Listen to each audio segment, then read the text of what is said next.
The day I walked into that courtroom, my father didn't look at me. He sat stiffly in the front row, hands folded like a man praying for mercy he didn't deserve.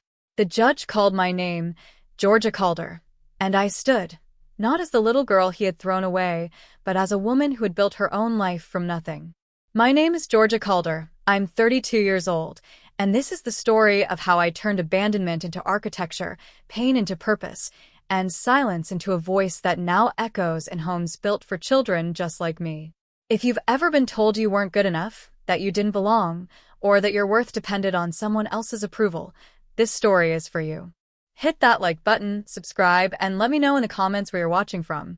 Because if my journey can give even one person hope, then every scar was worth it.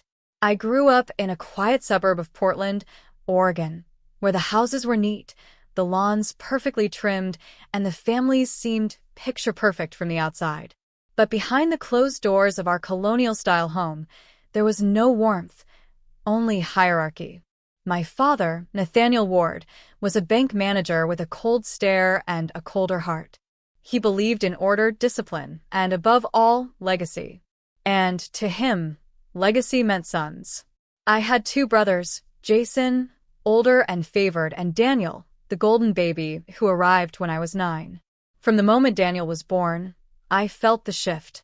My father stopped calling me his little girl. My mother, Marjorie, once tried to defend me when I asked why my science fair project wasn't displayed on the fridge like Jason's. "Boys matter more," she whispered, tears in her eyes. "It's always been that way." That was the last time she ever spoke up for me. After that, she became a ghost in her own home. Present but silent, broken but obedient. I learned early that love in our house was conditional. It was earned through performance, through being useful, through disappearing when inconvenient. I brought Jason his lunch when he forgot it. I cleaned Daniel's room without being asked. I got straight A's and never missed a school day. But none of it mattered. On my 10th birthday, my father gathered me in the living room. No cake, no presents.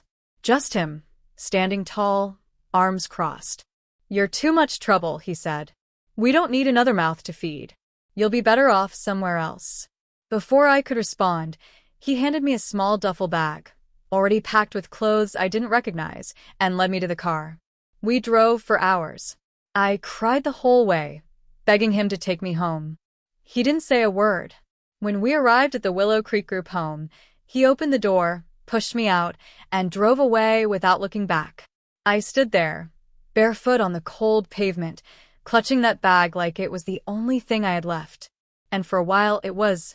The next 7 years were a blur of instability.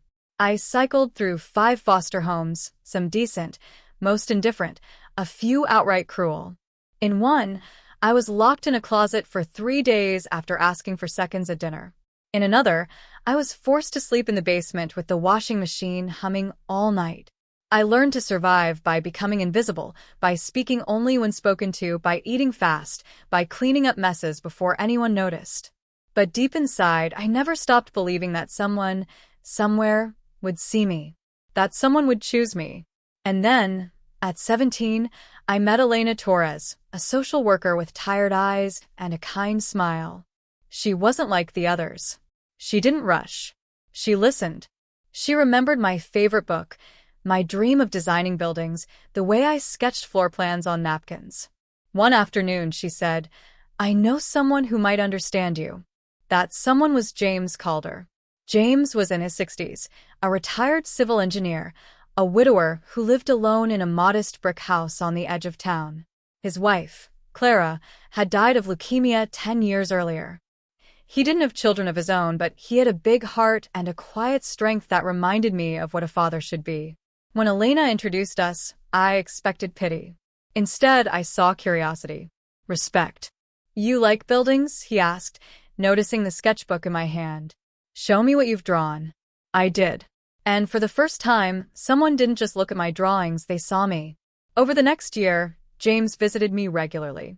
He brought books on architecture, took me to construction sites, taught me how to read blueprints. When I graduated high school, top of my class, he was the only one in the audience who clapped until his hands hurt. A month later, he filed to adopt me. The court was skeptical. "She's almost an adult," the judge said. "Why do this now?" James looked at me, then back at the bench. "Because she deserves a family. And I finally found mine."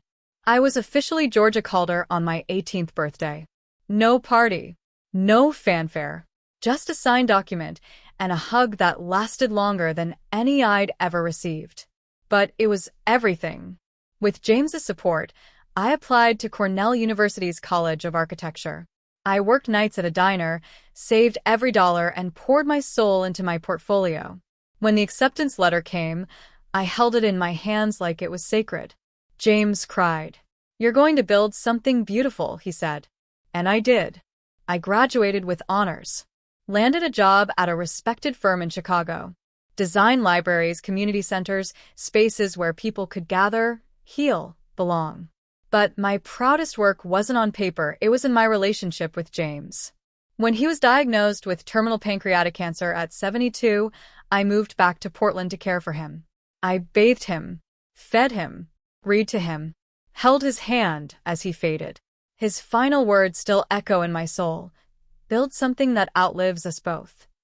3 weeks after he passed, I sat in his attorney's office, numb with grief. Then came the shock.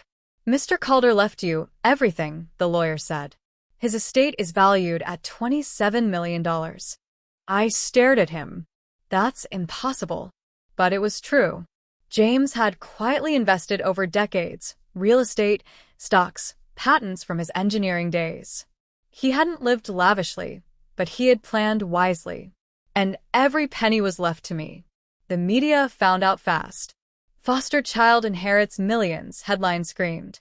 Strangers called, sent letters, even showed up at my door begging for money. But I didn't see it as wealth.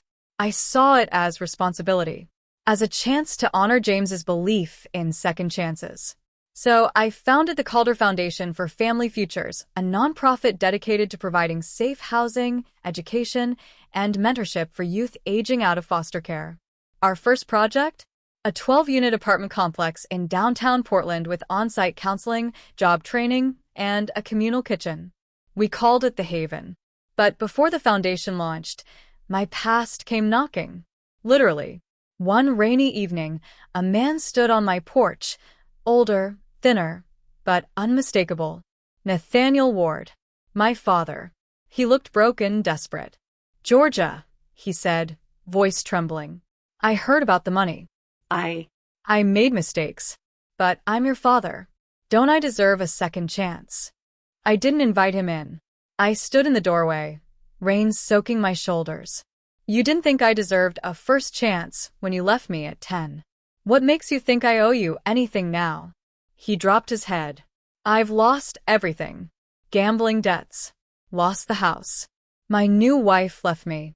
I'm in debt up to my neck." I studied him, the man who had discarded me like trash.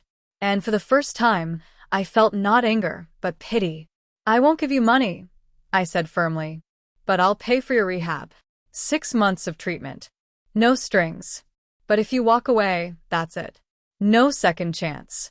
He agreed. I kept my word. But I never saw him again. Unlike him, my brother Jason reached out differently. No demands. No excuses. Just a handwritten letter. "I'm sorry. I saw what happened and did nothing. I was scared of Dad. I was weak. But I don't want to be that man anymore. If you'll let me, I'd like to know my sister." I cried when I read it. We met at a coffee shop. Talked for hours. He told me about his own regrets, his divorce, his struggle with anxiety. I told him about the group home, the fear, the loneliness. Slowly, carefully, we rebuilt. He's now on the advisory board of the Calder Foundation. As for Daniel, the youngest brother, he never responded to my outreach. I don't know if he feels guilt or denial, but I've made peace with that. The ribbon-cutting ceremony for the Haven was one of the most powerful days of my life. Rain fell softly as I stood at the podium, surrounded by city officials, former foster youth, and reporters. I looked out at the faces, some hopeful, some still guarded, and began. "This building isn't just brick and mortar. It's a promise. A promise that no child should ever be told they don't belong. That no young person should age out of a system with nowhere to go. Family isn't about blood. It's about choice. It's about commitment. It's about showing up when it's hard. I paused, tears in my eyes. I was given a second chance by a man who didn't have to choose me. Today, we choose you. The crowd erupted in applause. Kids hugged counselors. Some wept. Later, a 19-year-old named Marcus pulled me aside. I aged out last month, he said. Slept in a bus station for 2 weeks. No one cared. But you built this for people like me. I hugged him tight. You belong here, I whispered. And you always will. That night, I lit a candle for James. We did it, Dad, I said. We built something that outlives us both. The Calder Foundation has since expanded to 3 cities, with plans for 10 more. We've housed over 200 young adults, helped 85 enroll in college, and provided mental health support to hundreds. But the real victory isn't in numbers. It's in the moments. A young woman decorating her first apartment. A teen graduating high school. A man calling me Aunt Georgia for the first time. These are the legacies that matter. People ask me if I forgive my father. I tell them forgiveness isn't about excusing harm. It's about freeing yourself from its weight. I don't hate him, but I don't need him either. My family now includes Jason, Elena, the staff at the foundation, and the kids we serve. Blood didn't make them my family. Love did. If you've ever felt unloved, unwanted, or unseen, know this. Your story isn't over. You are not defined by the people who failed you. You are defined by how you rise after they try to bury you. I was abandoned at 10. I am now the founder of a national movement. If I can rebuild my life, so can you. If this story touched you, please hit the like button, share it with someone who needs to hear it, and leave a comment telling me where you're watching from. Your voice matters. And together, we can prove that love, chosen love, is the strongest foundation of all.